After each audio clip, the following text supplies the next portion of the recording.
Սիրելի բարեկամներ, ողջունում ձեզ, ես քաղաքագետ Գեորգ Մելիքյանն եմ։ Մենք սկսում ենք Status Quo հեղինակային հաղորդաշարի հերթական թողարկումը, որի շրջանակում այսօր մենք հյուրընկալել ենք Արար քաղաքակրթական հետազոտությունների հիմնադրամի տնօրեն Արմեն Խաչիկյանին։ Արմեն, ողջունում ձեզ։ Ողջույն, Գեորգ։ Արմեն, դուք երեք հանրությանը ներկայացրեցիք ձեր սոցիոլոգիական հարցումների հերթական փունջը, որը դուք անցկացնում եք մի քանի ամիսը մեկ, ճիշտ է։ Մենք նախորդ անգամ էլ ձեզ հյուրընկալեցինք եւ դուք հանրայնացրեցիք այն տվյալները, որոնք կարծում եմ, որ շատերին հետաքրքիր են, հատկապես այսօրվա այսպես բուրըն զարգացող գործընթացների շրջանակում։ Սկսենք ձեր ներկայացնելու մեր լայն հասարակությանը, մեր հեռուստադիտողներին ձեր արդյունքները։ Դուք սկսել եք, եթե չեմ սխալվում, սոցիալական ցանցերի օգտագործումը չափելուց, թե որքան են օգտագործում, հետաքրքիր բան է, շատերը չգիտեն, թե որով են ավելի շատ օգտվում Հայաստանում, խնդրեմ։ Շատ լավ, շատ շնորհակալություն եւս մեկ անգամ հրավերի համար ու նաեւ նշեմ, որ Արարը 2023 թվականից է սկսել իր սոցիոլոգիական հետազոտությունների իրականացման պրակտիկան ու մենք ինչ ենք անում, երամսյակը մեկ հետազոտություն ենք անում ու ոչ միայն չափում ենք հանրային կարծիքը տվյալ պայմանում, այլ նաև կարողանում ենք նայել ժամանակագրական դինամիկան, ինչը հնարավորություն է տալի նաև գնահատելու հասարակական ընկալումների դինամիկա եւ ընդհանուր ընթացքը։ Առաջինը, ինչի մասին դուք խոսեցիք, այո, շատերս օգտվում ենք տարբեր սոցցանցերից, բայց դժվար է ասել, թե հայաստանցիները ընդհանրապես որ սոցցանց են ավելի շատ օգտագործում, չնայած ենթադրելի է եւ ենթադրելի է բնականաբար, որ Facebook-ը ըստ էության ամենաշատ օգտագործվող սոցցանցն է։ 2008-ից միջից այդ տենդենսը սկսեց։ Այո, եւ հարցվողների շրջանում իրականացված հարցից, թե որ սոցիալական ցանցն եք ավելի շատ օգտագործում տեղեկություն ստանալու համար, 53%-ը նշել է, որ Facebook սոցիալական ցանցն է նշել։ Երկրորդ ամենաշատ օգտվող սոցցանցը դա YouTube-ն է, որը նշել է շուրջ 36%-ը։ Երրորդը արդեն Instagram-ն է, որից օգտվում է շուրջ 22%-ը, նշել է, որ Instagram-ն է օգտվում ամենաշատը, իսկ TikTok-ը, որը վերջին ժամանակահատվածում ահագին ակտիվություն է ցուցաբերում, 15%-ն է նշել, որպես տեղեկատվություն ստանալու հիմնական։ Սա առաջին անգամ է, որ դուք սա անում եք։ Այս հարցը առաջին անգամ է տալիս։ Փոփոխություն կա, չկա։ Մենք չգիտենք, բայց մենք գիտենք, թե ըստ սերի եւ ըստ տարիքի ինչպես է տարբեր։ Օրինակ, մի քանի բան կարող եմ ասել, որը կարող ենք նկատի ունենալ, Instagram-ը առավելապես օգտագործում են 10-34 տարեկանները, օրինակ, Facebook-ը առավելապես օգտագործում են 30 ավելի բարձր 35-ից 55 տարեկան մեր հայրենակիցները, իսկ օրինակ TikTok-ը բնականաբար ավելի շատ երիտասարդները ու նաև սերով պայմանավորված առանձնահատկություններ կան, որ օրինակ ենթադրելի է, ելի կարծում եմ, որ Instagram-ը ավելի շատ օգտվում են կանայք, քան տղամարդիկ, ինչը եւս ենթադրելի է։ Իդեպ մի հետաքրքիր պնդում էլ կա, որ YouTube-ը ավելի շատ օգտագործում են տարիքով մեծերը, 55+ տարիքի մարդիկ, եւ ինչքան տարիքը բարձր, այդքան YouTube-ի օգտվելությունը ավելի շատ։ Լավ, անցնենք ավելի այսպես քաղաքական, ձեր բաժնին։ Քաղաքականությունը ճիշտ է թե սխալ, խոսքը վերաբերում է իշխանությունների վարած արտաքին եւ ներքին քաղաքականությանը եւ թե ինչպես են մարդիկ գնահատում եւ այսպես որոնք են արդյունքները։ Մենք հարցը տալիս ենք այսպես, Հայաստանի Հանրապետության իշխանությունները ձեր կարծիքով հիմա ճիշտ թե սխալ քաղաքականություն են վարում ու մասնավորեցնում ենք ճիշտ կամ սխալ ներքին եւ արտաքին քաղաքականություն։ Ներքին քաղաքականությունը զգալիորեն դժգոհություն կա, շուրջ 68%-ը նշել է, որ համարվում է, որ սխալ ներքին քաղաքականություն է վարում եւ ընդամենը 25%-ն է նշել, որ ճիշտ ներքին քաղաքականություն է վարում, իսկ արտաքին քաղաքականության տեսանկյունից շուրջ 31.5%-ն է նշել, որ ճիշտ արտաքին քաղաքականություն է վարում եւ շուրջ 59%-ը, որ սխալ արտաքին քաղաքականություն է վարում, այնտեղ ավելի փոքր տոկոսներ չեն կարող կողմնորոշվել, բայց այստեղ կարևոր է նշել, որ ըստ էության ավելի շատ հայաստանցիները կարծում են, որ Հայաստանի Հանրապետության իշխանությունները ավելի շատ սխալ ներքին քաղաքականություն են վարում, քան արտաքին, բայց այդուհանդերձ շուրջ կարելի ասել 60%-ը համարում է, որ սխալ քաղաքականություն են վարում թե ներքինը, թե արտաքինը։ Այստեղ ես տեսնում եմ դինամիկան իշխանությունների վարած քաղաքականության գնահատականների, դուք հուշեք, մեր հեռուստադիտողները եւս հիմա իրենց էկրաններին տեսնում են դա, որ ըստ էության նախորդ տարվա համեմատ, եթե չեմ սխալվում։ Նայում ենք դեկտեմբեր 2023-ից մինչև մայիս 2025, տեսնում ենք, որ կարմիրը գնալով աճում է, իսկ կարմիրը այստեղ սխալն է, այսինքն դժգոհությունը, սխալ քաղաքականություն վարելն է, իսկ կապույտը որոշակիորեն տատանումներ ունի, բայց ելի մի պահ նախորդ տարվա ընթացքում աճ ունեցավ, հետո էլի անկում ունեցավ։ Բայց նախորդ եռանցյակի համեմատ որոշակիորեն նվազել է դժգոհությունը։ Որոշակիորեն այո, մի քանի տոկոս նվազել է, դա հատկապես իրականացվող ակտիվ տեղեկատվական քարոզչության արդյունք է։ Ես ձեզ մի հետաքրքիր բան ասեմ, որ երբ որ նախորդ Հայաստանում ընդհանուր առմամբ իշխանությունների հեղինակությունը վարկանիշը երկու շատ կարևոր կոմպոնենտի վրա է հնարավոր լինում բարելավել։ Առաջինը հակառուսականության թեման է, որը իշխանությունները փորձում են ակտիվացնել եւ դրա միջոցով իրեն շուրջ փորձում են որոշակի հանրային հեղինակության կոնսոլիդացիա ապահովել։ Երկրորդը նախկինների թեման է, նախկինները թալանեցին, կոռուպցիա արեցին եւ այլն, եւ երբ որ մենք այս միշտ բոլոր հետազոտությունների ժամանակ տեսել ենք, երբ որ նախորդ երկու նախագահներից որևէ մեկը հանրային որևէ ելույթով, հանրային ինչ-որ պատրաստակամությամբ բարձրանում է նրանց ռետիկա, բարձրանում է որոշակիորեն կոնսոլիդացիա լինում իշխանությունների շուրջ, ինչու՞ չէ նաև իրենց շուրջ, այդ հիմնական օրինակ երկրորդ կամ երրորդ մոռացանք նշել, թե որ ժամանակահատվածում է կարևոր, որովհետև տարբեր իրադարձություններ կան, որ մարդիկ կարող են փորձել հասկանալ, թե կապ ունի ենթադրենք եկեղեցու դեմ արշավի այս գործընթացը Թուրքիա այցելություն դուք արել եք մայիսի 8-ից 5-ը իսկ եկեղեցու դեմ արշավը առավել ակտիվ սկսել է մայիսի 30-ից, այսինքն քիչ օրեր են եղել, բայց եթե նայենք փետրվարից մինչև հունվար, փետրվարից մինչև մայիս, այսինքն այս նախորդ հետազոտությունը եւ այս հետազոտությունը, այս ընթացքում հիմնական ինչ որ եղել է իշխանությունների կողմից որոշակի ակտիվացրել է նախկինների վերաբերյալ, հատկապես երկրորդ նախագահի վերաբերյալ հակաքարոզչությունը, ինչը որոշակի ազդեցություն է ունենում, ինչպես արդեն բազմիցս համոզվել ենք։ Ասենք հաջորդ սլայդին դիպաշարին, ինչպես հայերենում ընդունված է կամ փորձում են ընդունել, տեսասահիկին, դիպաշարը չի։ Դիպաշարին եւ տեսասահիկին սոցիալ-տնտեսական վիճակը, դժգոհություն եւ գոհունակություն։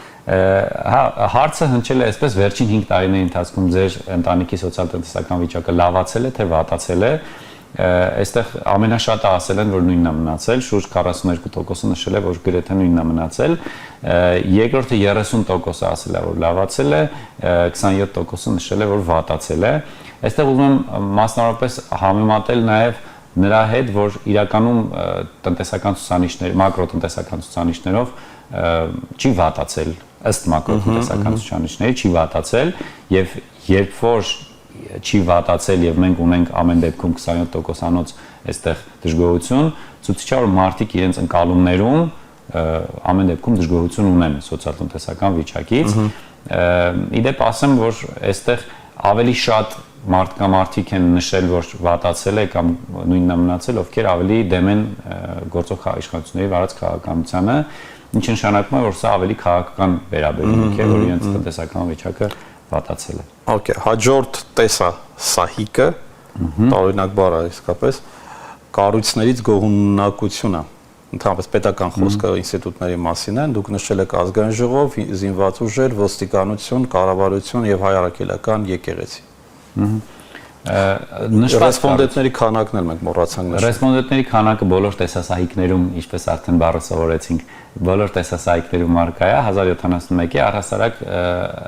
սոցիոլոգիական հետազոտությունները, որ Հայաստանում մենք անում ենք, հիմնականում 1100-ի շուրջ է լինում, իսկ ընտրանքի սահմանային սխալը պլյուս-մինուս 2.9 է լինում կամ 2.98-95, այսինքն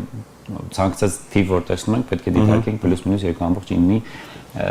համատեքստում։ Այստեղ ամենաշատ դժգոհությունը ազգային ժողովից է, իրականում դժվար չէր ենթադրել, որովհետև թե ընդդիմության թե իշխանությունների այդ բախումները վստահաբար դժվար մեծ ուրախություն եւ բերկրանք առաջացներ։ Չգիտենք, մարդիկ են հաջող ստանալ։ Հա, հետեւաբար ամենամեծ դժգոհությունը ազգային ժողովից է, շուրջ 58.5%-ը դժգոհ է իր իսկ ընտրած ազգային ժողովից, ինչը շատ հստակ ցույց է, էլի, որ հակառակն դժգոհ են ազգային ժողովից եւ ընդհանրապես 18.5%-ն է, որ բարձր է գնահատել, 0-ից 10 բալով 7-ից 10 է գնահատել ազգային ժողովին։ Ավանդաբար ամենաբարձր վարկանիշներն ունեն Հայաստանի Հանրապետության զինված ուժերը եւ հայ առաքելական եկեղեցին, բայց այստեղ խոսքը չի գնում Հայաստանի Հանրապետության պաշտպանության նախարարության մասին, այլ վերաբերում է հայկական բանակին ընդհանուր առմամբ, որի մեջ ներառված են նաև ժամկետային խորհրդանշական ինքը բանուն, նաև գաղափարական, խորհրդանշական, պատմական դերակատարում ունի, նույնն էլ առաքելական եկեղեցու մասին կարելի է ասել, երկուսն է շուրջ 60%-ը քաղաքացիների 7-ից 10 են, շատ բարձր են գնահատել։ Բավականին բարձր ցուցիչ է, իհարկե 60% գնահատում են շատ բարձր այս տվյալ երկու կառույցների աշխատանքը եւ ավելի փոքր տոկոսն են գնահատում ցածր։ Ընդ որում հետաքրքրական մի բան ասեմ, եկեղեցուն շատ բարձր են գնահատում ավելի երիտասարդներ։ Ինչքան տարիքը փոքր, այդքան ավելի բարձր են գնահատում։ Այստեղ երևում է որ կառավարության գնահատականը բավականին մտահոգիչ է, կառավարության տեսանկյունից շուրջ 46%-ն է երկրորդ ամենավատ ընկալվող, վատ գոհունակություն ունեցող կառույցն է, շուրջ 46%-ը դժգոհ է եւ 0-ից 3 է գնահատել։ Իհարկե մի քիչ դժվար է հասկանալ թե կառավարություն ասելով ինչ են իրենք հասկանում, ինչ որ բան։ Վարչապետ, հա եւ իր աշխատանք, բոլոր նախարարություններ, գերատեսչություններ։ Լավ, անցնենք հաջորդ տեսասահիկին։ Հաջորդ տեսասահիկում սահելով անցնենք մյուս տեսասահիկին, հայ առաքելական եկեղեցու գնահատականը ժամանակի մեջ է, հունիսի երբ ապրիլ-մայիս 24-ից մինչև մայիս 25։ Այո, այստեղ ըստ էության երևում է որ առանձնապես մեծ տարբերություններ, մեծ վայրիվերումներ չկան, բայց օրինակ փետրվարից մինչև մայիս որոշակի աճ կա։ Մենք տեսնում ենք որ դրական առումով։ Այո, բարձր գնահատականը փետրվարին 7-ից 10-ը 53% էր, մայիսին արդեն գրեթե 60% է, որը որոշակիորեն նաև ներառում է վերջի դեպքերը, այսինքն մինչև հունիսի 5-ն է եղել հետազոտությունը, եւ իմ որպես մասնագետի կարող եմ ասել, որ նման քարոզչությունները շատ մեծ ազդեցություն չեն կարող ունենալ եկեղեցու, ինչու՞ չէ նաև նույնը բանակի հետ կապված, որովհետև այս կառույցները ավանդաբար դրական վարկանիշ ունեն եւ այն մարդիկ, ովքեր պետք է լավ չվերաբերվեին այս կառույցներին, արդեն լավ չեն վերաբերվում եւ նոր շրջանակներ, նոր սեգմենտներ վերցնել, որովհետեւ ինչ որ եկեղեցում, ինչ որ մեկը կուսության կարգ խախտել է կամ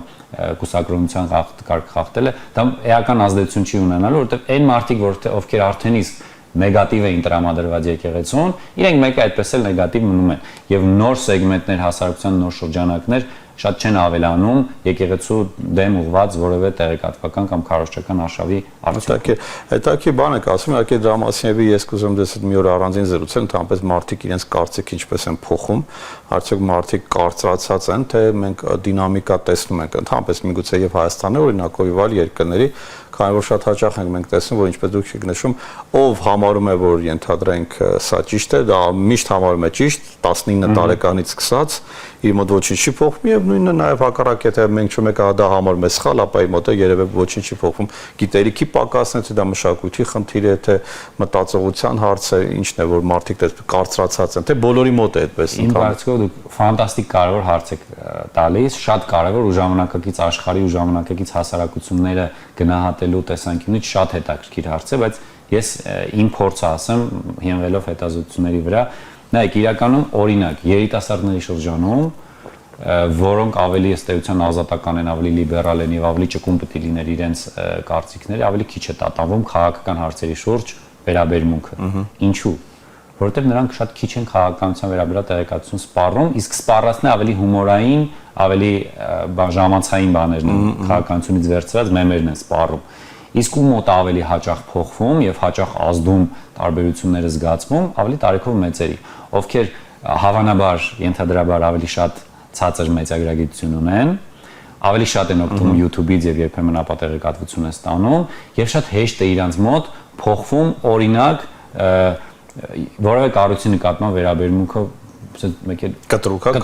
ասում են վայ ես ինչ բան արի կամ օրինակ չգիտեմ արտաքին քաղաքականություն շուտով կխոսենք մեկ էլ տեսնում ես հոպ միանգամից Ռուսաստանի մասին սկսում են ավելի վատ մտածել կամ եվրոպական երկրների մասին, այսինքն այդ մեդիա գրագիտության ցածր մակարդակը շատ ստացվող տեղեկատվական բովանդակությունը ազդում է որ դրա արդյունքում իրենք ավելի շուտ փոխեն իրենց կարծիքը։ Լավ, ես կուզեմ մի քանի տեսասահիկի վրայով նորից սահենք անցնենք եւ գանք ռազմական դաշնակցային հարաբերություններ բաժին, որտեղ մենք տեսնում ենք, որ դուք առանձնացրել եք մի քանի պետություն՝ Ռուսաստան, Իրան, ԱՄՆ, Հնդկաստան, Եվրամիություն, որի մեջ ընդգրկել եք Ֆրանսիա, Գերմանիա եւ այլն եւ ոչ մեկ։ Սա ինչ է կուզել պարզել, թե որ երկրների հետ պետք է ունենա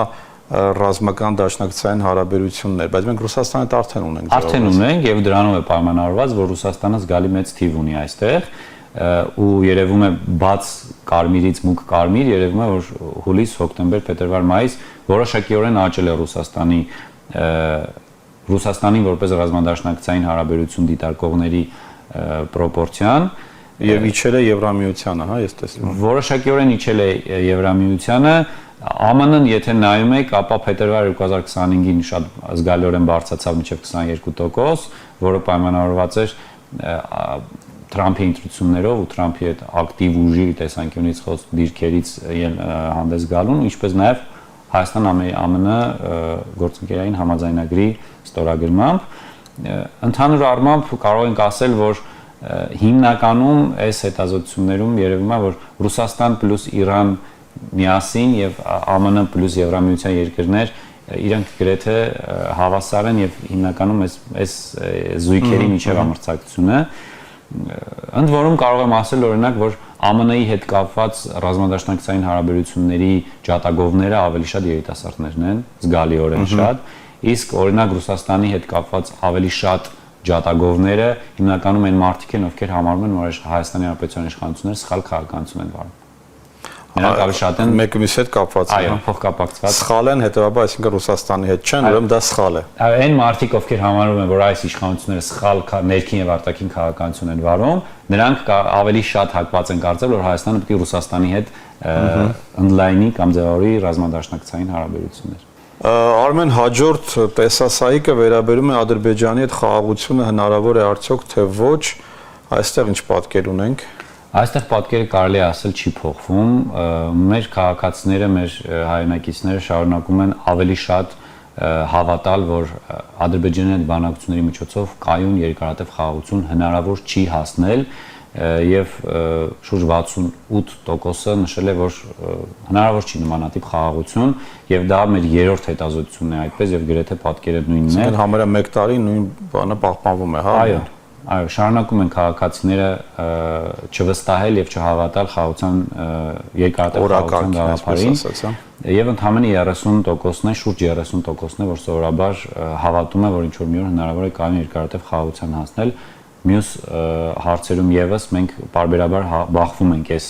նույն թվին 30-70 այսպիսի մոտարպես կամ 30-60 պրոպորցիային։ Հաջորդը օրինակ մենք հարց ենք տվել առանց Արցախի կարգավորման չի կարելի խաղաղության պայմանագիր ստորագրել։ Սա հաջորդ տեսասայիկն է, խաղաղությունը պայմանագրի նախապայմանը որպես առանց Արցախի հարցի կարգավորման չի կարելի խաղաղության պայմանագիր ստորագրել։ Այստեղ 62%-ը համաձայն է, որ եթե 63%-ը, 68%-ը ասել է, որ այո, առանց, այսինքն պատկերացրեք 63%-ը կարծում է, որ առանց Արցախի հարցի կարգավորման չի կարելի խաղաղության պայմանագիր ստորագրել։ Սա այն պայմաններում, երբ որ առավոտից երեկո քննարկվում է խաղաղության պայմանագիրը, առավոտից երեկո քննարկվում խաղաղության օրակարգը դա լուծում է, լավագույն լուծում է։ Վաղը ստորագրելու ենք։ Որ պետք նախաստորագրում ենք, ստորագրում ենք եւ այլն, եւ դրա արդյունքում ընդհանրապես 33%-ն է, որ աջակցում է եւ հավատում է այս գաղափարին։ Մյուսը Արցախի կորուստը ժամանակավոր է, որը ենթադրում է, որ պետք է հզորանա բանակը, հետ բերենք կորցրածը։ Ես տեսնում եմ, որ այստեղ աճ է նույնիսկ գրանցվում, հա։ Այո, ես նախկինում ինձ թվում էր, որ այս աճը չի լինի, ընդհակառակը կիչնի, այս գաղափարը աջակցողների քանակը եւ մասնակ պրոպորցիան, բայց փաստացի ինչա տեղի ունեցել 2023 թվականի աշնանը մենք Արցախը վերջնականապես կորցրել ենք եւ դրանից հետո այս հարցը դրել ենք որպես տեսլական։ Երկարատև տեսլականում Արցախի կորուստը ժամանակավոր է, պետք է հզորացնենք բանակը, պետք է հետ բերենք կորցրածը։ Այս գաղափարին կայուն աճով մինչև այսօր շուրջ 88%, 87%-ը ասում են, որ այո, Արցախի կորուստը ժամանակավոր է եւ պետք է բանակի ուժեղացման միջոցով հետ բերենք կորցրածը եւ ընդհանրապես 11-12%-ն է, որ սրան չի հավատում։ Ինչը եւս վերջերս օրեր առաջ տեսակ, որ գործող վարչապետը հնչեցրեց, որ մենք Արցախը կորցրեցինք, բայց գտանք Հայաստանը,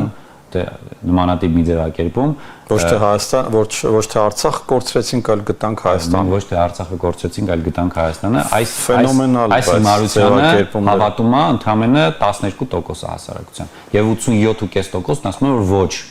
Արցախի կորուստը ժամանակավոր է, պետք է հետ բերենք։ Սրանից էլ բխում է հաջորդ տեսասահիկը, որը Արցախն անդառնալի կորսված է, այսինքն մարդիկ համաձայն են, թե համաձայն չեն։ Եվ դուք էլ նույնակ նշեցիք ձեր խոսքում, վերջնական մենք կորցրեցինք, ասացիք, չէ՞։ Արդյոք մարդիկ համաձայն են, որ մենք վերջնական ենք կորցրել, սա է հարցը։ Այո, հենց դա է հարցը,